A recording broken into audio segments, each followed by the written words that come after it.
Hello and welcome into this week's Arca Menard Series Rewind Show. I'm Garth Allen. This is Racing News Now, and the Arca Menard Series West is back.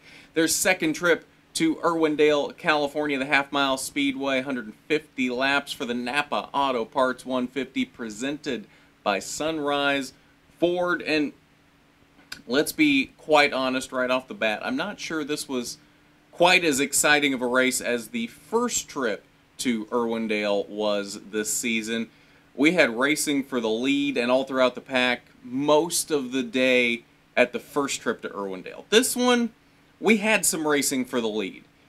It didn't just come down to one guy running away with it, but it wasn't quite as exciting as the first trip to Irwindale. And as I've said before, they can't all be barn burners. And it's not like this one was a snooze fest by any means. It just didn't quite live up to the high bar that the first Irwindale race this season set for it. Still a good race, just not quite to the level of the first Irwindale race. There was some good racing throughout the pack, though. Lots of caution flags to bunch things up. Good racing on restarts. You had that classic Irwindale racing where the top line is usually the dominant line, and then you got guys really trying to make passes deep into the corner on the bottom. This was classic Irwindale racing, and it was good. It was a fun night of racing. Little late for those of us here on the East Coast. 10 p.m. start times. Eastern are a little late. I understand why they do it because it's 7 p.m. on the West Coast for Irwindale, but there's got to be a better compromise there somewhere. Even if you just start it like an hour earlier, I feel like that's going to appease the East Coast crowd more and really won't, I don't think, hurt the West Coast crowd. I don't know. If you're from the West Coast, let me know down in the comments. What do you think about bumping these West races up an hour or two just to kind of appease everyone? Let me know. So, let's look at the caution flags for this race. 6 cautions, total of 29 laps. Of course, we had a break in the middle at lap 78, but that came from another wreck. So every caution had a wreck of some sort. Early on lap 4, Hiroyuki Ueno spun in turn 4. Johnny Borneman then on lap 66 spun in turn 1. Lap 78, this would be the caution that became the break, as the 4 of Eric Nascimento spun in turn 4. Lap 104 was our only real big accident of the night, if you can call it a big accident, as the 80 of Brian Comiskey spun in turn 4, pancaked himself onto the wall with the driver's side. That took a bit to clean up because he was so tight against the wall. Couldn't really get him out of the car until they got the tow truck hooked up to get him away from the wall. So that took a little bit of time, a little bit of extra time on that caution. In fact, they spent 9 laps under caution just to get that squared away. Lap 131, the 6 of Trevor Huddleston stopped on the backstretch. Trevor Huddleston had been very dominant on the night, led much of the opening portion of this race. Unfortunately, things went a little awry for him late in the race. Not really sure what the issue there was. Seemed like the car just kind of shut off and he parked it on the backstretch, and then it came back to him.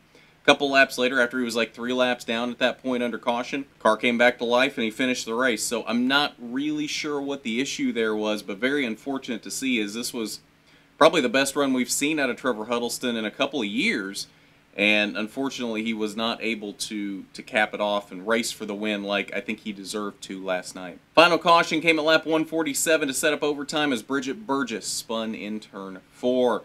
Lap leaders on the night.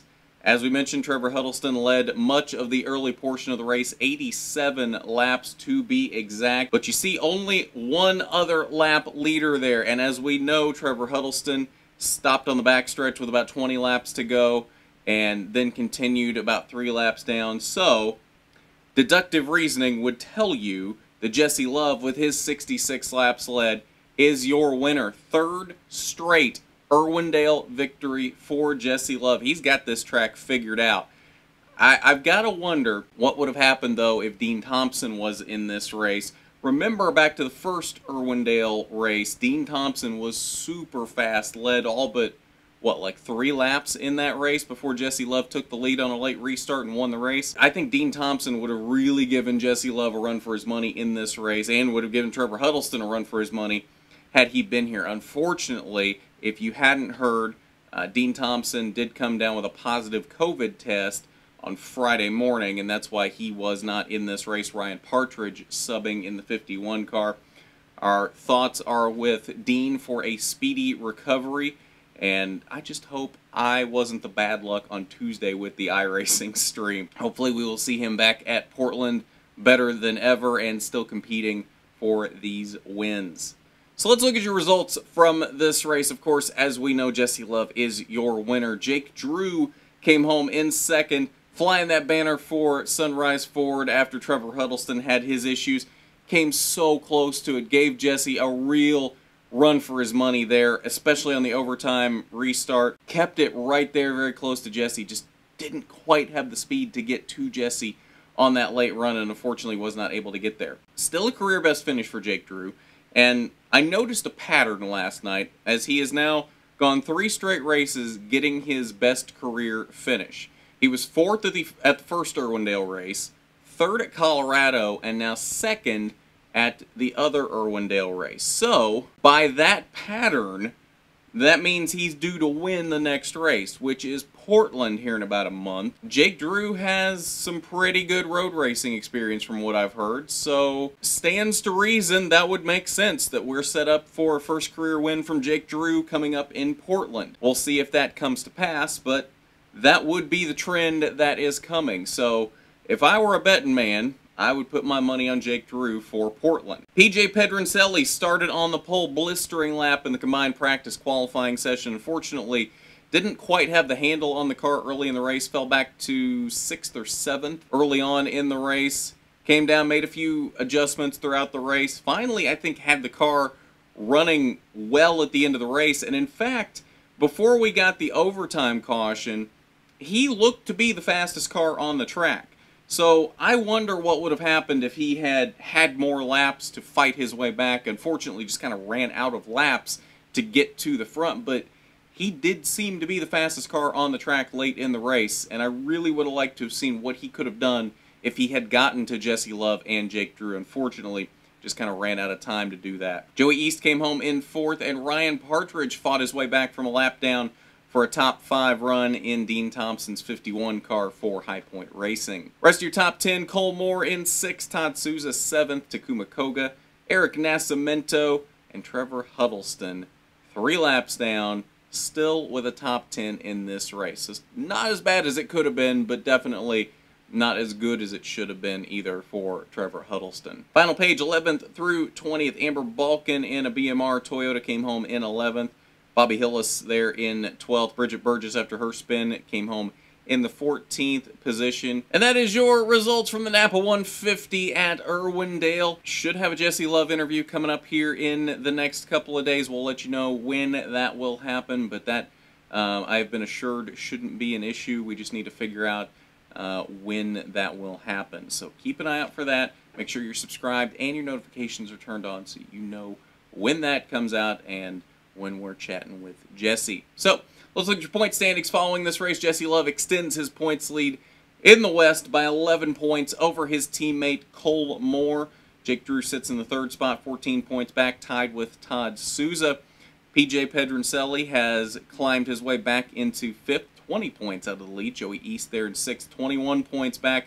27 back in 7th is Trevor Huddleston. It is amazing to me that the top 7 are only separated by 27 points. We have a crazy championship battle going on in the West Series right now. Any one of these 7 guys, depending on what happens in the next 4 races, could win this championship.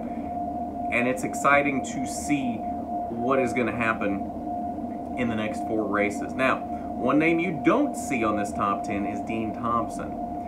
With missing this race, fell from 4th to 11th in points, effectively killing his championship hopes, which is very unfortunate, but hopefully we will still see him competing for wins for the rest of the season, even if he pretty much is out of the championship battle at this point, as he is now 56 points off of the points lead in the 11th position. That's your point standings, though, following the Napa 150, and I believe that will do it for us today on this Rewind show. Of course, we'll have another one coming up here within the next 24 hours or so for Springfield. Maybe tonight, maybe tomorrow morning, just depends how quickly all the info gets sent out, all the point standings, caution report, lap leaders, all that stuff.